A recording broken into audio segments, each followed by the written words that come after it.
The following presentation was recorded at the 2017 ANZICS Safety and Quality Conference. All right, so as we said, my name's Matt. I'm from Port Macquarie Base Hospital, and I'm here talking about improving early warning system use by all staff. So this is our little hospital just there. So for those who don't know where it is, we're a 179-bed rural and regional hospital, public hospital. We're about 4 hours north of Sydney, and we're a 10-bed level 2 ICU with funded capacity for 6 ventilators. We've got 35 full-time equivalent staff. We've got medical coverage 24/7, and we've got a critical care outreach team which operates 7 days a week in the afternoons. One thing I didn't put in there, which after we've been talking about, I thought was pertinent to point out, our rapid response team consists of an in-house, it's all in-house ICU, so we actually, it uses myself during 7 till 3:30, 5 days a week, and no further than that.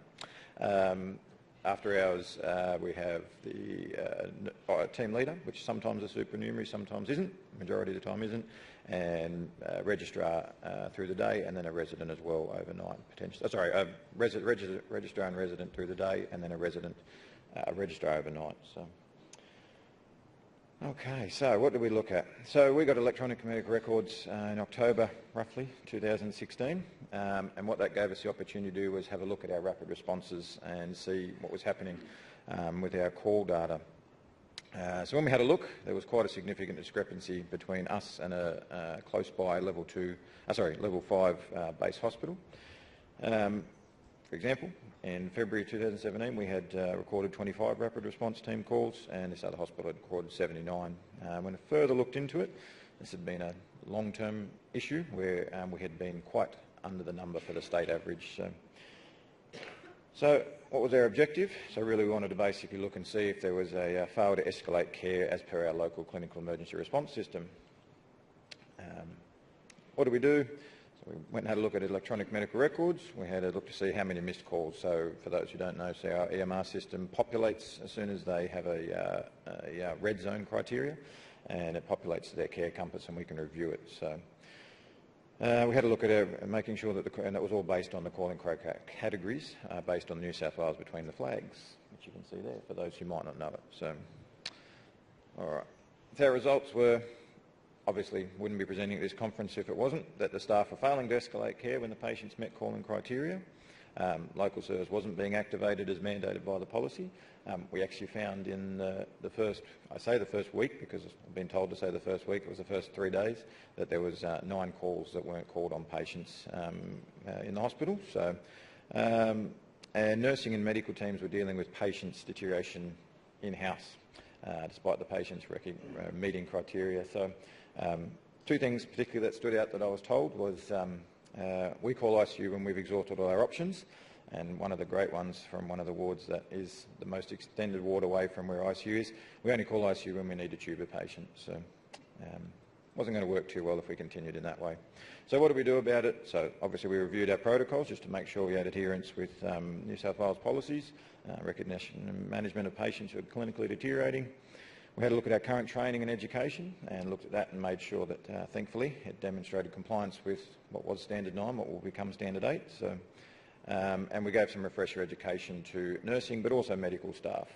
So that refresher education involved an email from the NUM, basically detailing what we sort of said, that there's a mandatory calling criteria, you need to call it, inform your staff. If you don't, you're going outside of that. We gathered all the educators and got together some education and rolled out basically, similar sort of to detect that this is what you should call for, these are the calling criteria, it's a mandated thing, you must call. And we also rolled out education to the junior doctors as best I could get to, and I had the same sort of education with them. We had a discussion that no longer was it good enough for us to turn up and them say, why did you call? You shouldn't have called. We had it under control, but they were mandated to, and if they wanted to change it, they could go and see New South Wales Health and try and fix it that way. So what was the outcomes of our education? So pre-refresher education from November 2016 to February 17. We had 97 calls in total, about 24 calls a month, which was less than 1 a day. So post, from March 2017 to June 2017, and that's where all the numbers will come through, we had a total of 439 calls. We average about 110 calls a month now, so and that's greater than 3.5 calls a day, so about a 350% increase in calls, so in all targets. And that's just to give you a little update, in July we actually went up to 150 calls for the month, so it's just continuing to go. And as I put in there, wow is right, little blue man. So the increase in graph form for those who like graphs like I do. So this is a pretty obvious one, so you can see as it trends up. Second one there, so that's where we go from 97 to our 439. And this is what we hoped we were helping our patients avoid. If I can get the mouse to come up.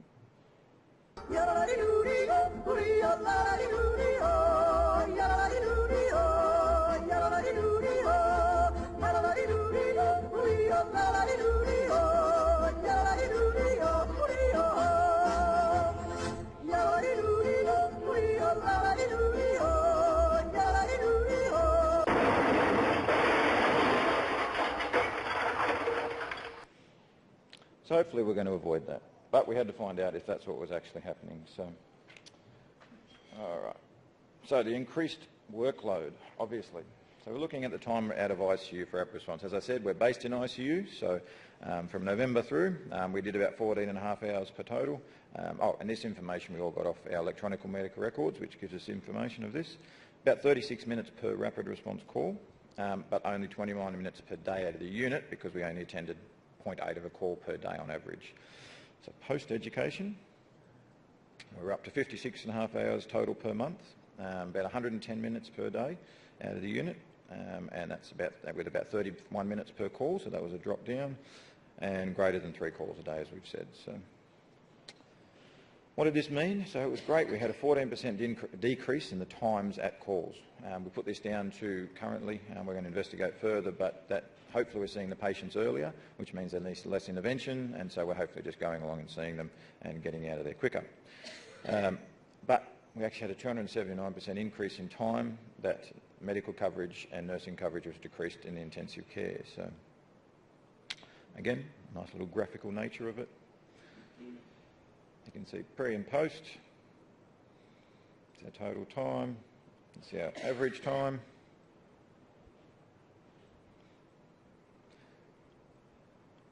And this gives a good indication of how much the change in our time out of ICU was. So fairly significant. So we obviously then had to look at all those calls are great, but were we just calling for calling's sake? Was it actually making any difference to our patients? Okay. So as Homer says, he was S-M-A-R-T-E, very smart. So ICU admissions post-rapid response review. So we had a look at our admissions versus our unplanned admissions, okay? So our admissions post-MERT. So from November to February, we were at 21% of our post-MERTs were admissions, post-rapid response, sorry, were admissions, and we went down to 9% after that. So we had a 57% decrease in admissions post-MERTs, despite going up 350%. So again, just a little graphical nature to it. So we had that quite a significant drop, as you can see there. All right. So what this meant for the patient, all right? So earlier recognition and intervention, as we've talked about all the weekend, and for anyone who's here, we're all interested in this, is improved patient outcomes, yeah? Plenty of literature on that. So not admitting to ICU obviously decreases the exposure to ICU-associated risks, so our infection risks, our invasive procedures, venous thrombosis, delirium, all those things. And some data I've sort of found talked about it actually decreases a total length of stay by about 1.5 days if they don't have an admission to ICU. So the thing that might make a difference is having a look at some money. And as I've been told to point out, potential cost benefits. Yeah. So stay with me just with this, but this just so you can stick with it. So these are all data taken from Port Macquarie Base Hospital from November through to June 2017, so actually our cost and our days of stay in that time. So average length of stay, 2.86 days. That was our average cost of our ICU bed under 21 days. So the average stay was $16,061. If we work it out in a sense that 12 out of every 100 patients that were seen were reduced their admissions to ICU, we can see that our potential cost benefits worked out at about $192,000 over that 4 months. If we work it down a little bit down to the number of days, it's about $1,500 a day. And then if we work that out based on how much our average cost of an ICU bed, it's about a quarter of the cost of each one of our ICU beds. So if you break that any further, we saved 3 ICU beds, potentially the cost of 3 ICU beds over that period of time. So we showed the money. But obviously, there's a balance to that because ICU had a significantly increased workload for staff. As I said, we do everything inside the unit, so we look after it all, so as well as outside of. So big staffing issues became a really problem. Senior coverage was really difficult. Lack of supernumerary team leader. We're meant to have one. We're now trying to establish one, but it's not supported through any management at the moment. So apart from our wonderful nurse unit manager, in case he's listening to this at some point. We had obviously increased time out of the unit. This led to decreased medical coverage in the ICU, potential increased risk to patients in the ICU. We had obviously an increased need for rapid response training, but there was just no chance to really get through this increase. This had totally decreased the availability for those staff to attend. So out of it, what were our key learning points? Obviously, we were missing a lot of calls. That was fairly straightforward, and we established that. So ongoing training for all clinical staff in the recognition of deteriorating patient is vital. We've actually started looking at as well now, talking to the allied health staff and having training to them as well, because it's something that it's been noticed that in a hospital it doesn't get done a whole lot. So, and try and get them in recognition of looking at helping patients out in that situation. An increased focus on rapid response training for our ICU staff, so we've already had that sort of in play. We've already started some simulation training. We've established a sim lab. We have 2 Australian Resus Council Advanced Life Support 2 trainers that we have there, and so we already have that sort of in process, but we need more, obviously.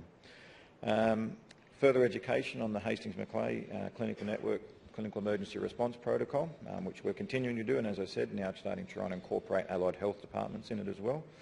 And regular auditing. So this is my laziness coming out, that I used to just get the rapid responses at the end of the month, have a look, total them up and put them in a folder. Ever since this happened, I've probably created more work for myself because now I have to sit down every Monday and go through all of them and look at the numbers and the times, and actually we do the same thing. We've got all the numbers for when we go, what it costs per week, everything like that. So we present that each week, so to our, as part of our M&M as well. So. And evaluation of clinical reviews. So somebody clever that I work with decided that it was a good idea that maybe we should evaluate our clinical reviews as well to try and see if we can stop this deterioration even earlier. So I'm going to leave that to them. So what's our future hold, potentially?